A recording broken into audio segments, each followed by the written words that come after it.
Kamusta yung pakiramdam ng butas yung kusina? Hindi ako makatulog. Ba't di makatulog sa kusina ka ba natulog? Dito, kala ko may bubong, dilim.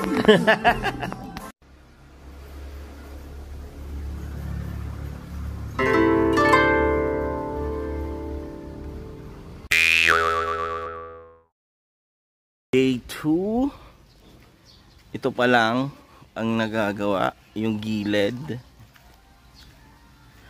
Currently postponed ang construction kasi wala pa ang bubong. We're still waiting for the bubong cause of delay. Giggle. Nice, ang ganda naman yung pagkakatrim ng plants. Galing naman ni Ate Marie. Ay.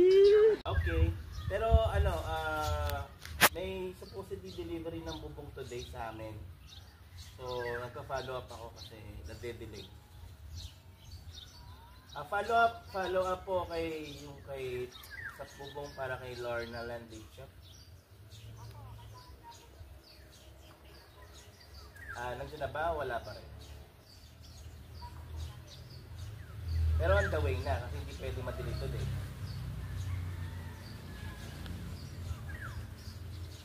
Okay, sige, pakisabi na lang yan, nagpa-follow up na po at saka tanghali na rin. Nakabilisan. Tsaka fully paid kasi weekend demand kasi fully paid naman siya. Bayad na siya so hindi siya pwede ma-delay today, ha? Sige. Salamat po. Saan lakad natin na rin? So, nasa labas kami ngayon. Maghanap kami ng halo-halo.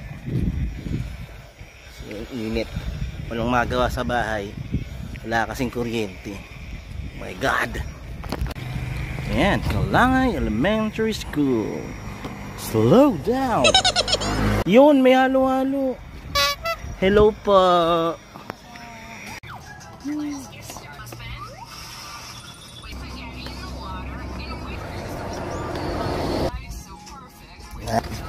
Pinipig, no?